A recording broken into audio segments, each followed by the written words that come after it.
خود میں 2-3 سال پہلے کی بات ہے، وہاں عمرے کے لیے گیا تو حضرت اقدس صلی اللہ علیہ وسلم کی مزار کی زیارت کا موقع نہیں مل رہا تھا، تو میں سے لین میں گیا، تو لین میں ہم لوگوں کو غریبوں کو ایسے اٹھاتے ہیں، بس چلتے چلتے جلدی میں کہیں گے السلام علیکم ایھا النبی، السلام علیکم یا رسول اللہ۔ اس کی اجازت ہے حضرت کے مزار کے سامنے، حضرت عبداللہ ابن عمر اور دیگر حضرات ساتھی ناراض نہ ہوں، اس کی اجازت ہے مزار کے قریب، سمجھے؟ السلام علیکم ایھا النبی، السلام علیکم یا رسول اللہ، اس کی اجازت ہے۔ تو آپ کو سلام پیش کر رہا تھا، ایسے ہم لوگوں کو اٹھایا جی ریلی میں، تو وہ جو ڈیوٹی دے رہے تھے، تو وہاں پر ڈیوٹی دیتے ہوئے ایک بندہ، اس نے رومال پہنا ہوا تھا، شیخ نصیر کے نام سے، افغانی تھا، تو اس نے یہ ہے کہ مجھے دیکھا کہ حضرت کو دھکے پڑ رہے ہیں، ہمیں دھکا دے کر کے نکال دیا، تو وہ میرے پیچھے باہر آ گئے ادھر سے، کہنے لگے شیخ منظور، میں نے کہا نام سیدی، شیخ منظور، کہنے لگے میں آپ کا شاگرد ہوں، میری ڈیوٹی ہے یہاں جامعہ اسلامیہ میں پڑھتا ہوں اور یہاں ہماری ڈیوٹی لگتی ہے۔ میں نے کہا شاگرد ہے تو پھر حضرت کی زیارت تو کراؤ یار، اتنے شاگرد سیکورٹی میں آپ لگے ہوئے ہیں۔ تو لے گئے مجھے، پھر چائے میں پلائی اس نے، اور کہا کہ استاد جی کل عصر کے ٹائم پہ آنا۔ عصر پہ بھی اتنا رش ہی رش، لے کر کے وہ مجھے گئے، وہ شورتی کہتے ہیں کہ کیا ہو رہا ہے، شورتی دھکا دے رہا ہے، کہتے ہیں ہاذا استادی و شیخی و حبی، یہ میرے استاد، اس کو چھوڑو۔ لے گئے مجھے، سمجھے، اور مجھے اللہ کو بھلا کرے اس میں ریاض الجنہ کے اندر بھی لے گئے، وہاں بٹھایا بھی، اور پھر یہ ہے کہ وہاں سے کہا کہ تھوڑی دیر کے بعد جب آپ نکلیں گے، میں ڈیوٹی پر ہوں، تو آپ آئیں گے تو انشاءاللہ آپ کو 2 راستے، کچھ لوگ باہر سے جاتے ہیں، آپ اندر سے حضرت صلی اللہ علیہ وسلم کے مزار کے قریب کر دوں گا۔ کچھ بھلا پڑ گیا ان کے توسط سے۔ پھر یہ ہے کہ پتہ چل گیا، تو ایک جامعہ اسلامیہ کا ایک بڑا استاد آ گئے میرے پاس، کہنے لگے کہ میں نے سنا ہے کہ آپ ادھر ادھر عالمی مقابلوں میں بھی جاتے ہیں، یہ ہے وہ ہے، اور اس طرح را الف فا ضاد یا، ان کے بارے میں آپ کو معلومات بھی ہے، یا شین و یا عین و ہا، آپ لوگ سمجھ گئے؟ یہ وہی گدھے والا مسئلہ، بھون بھون پیچھے پر پر، سمجھتا؟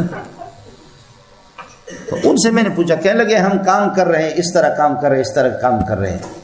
تو اس نے اپنا جو منہج بتایا، اسلوب کام کا، میں نے کہا اللہ کے بندے یہ تو بالکل بیکار ہے، آج کل یہ اس سلسلے کو انہوں نے چھوڑا ہے بالکل۔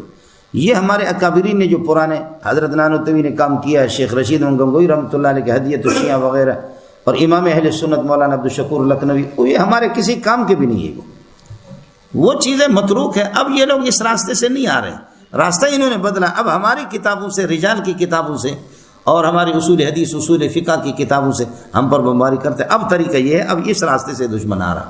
کافی چیزیں میں نے ان کو بتا دی، تو بڑا مطمئن ہو گیا۔ پھر اس کے بعد مجھے کہنے لگے هل هناك فرق بين البریلویت و بین الدیوبندیہ؟ سمعنا ان الدیوبندیہ طائفة ضالة مضلة، سمجھے؟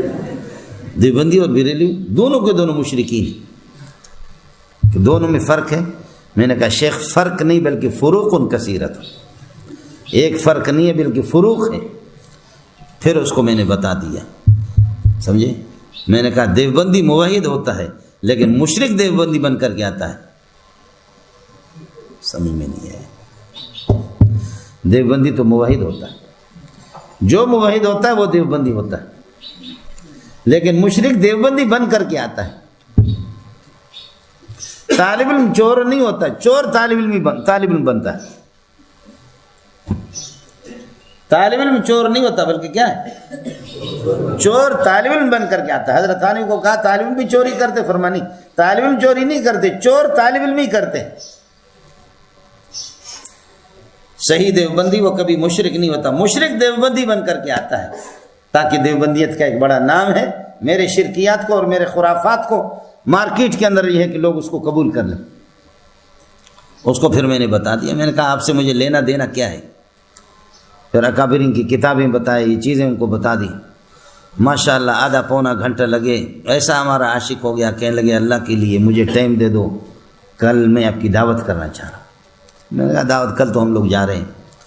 پھر کہنے لگے کہ جی آپ کو جو ہے نا، آپ کو ہم بلائیں گے 2 مہینے میں، اور آپ آ کر کے ہماری رہنمائی کریں، ہم کچھ کام کرتے ہیں۔ میں نے کہا جب آپ کی ٹکٹ پر آ جاؤں گا تو پاکستان والے جو ہمارے بیٹھے ہوئے سمجھ میں نہیں آئے، ظالموں کچھ اشارہ سمجھا کرو۔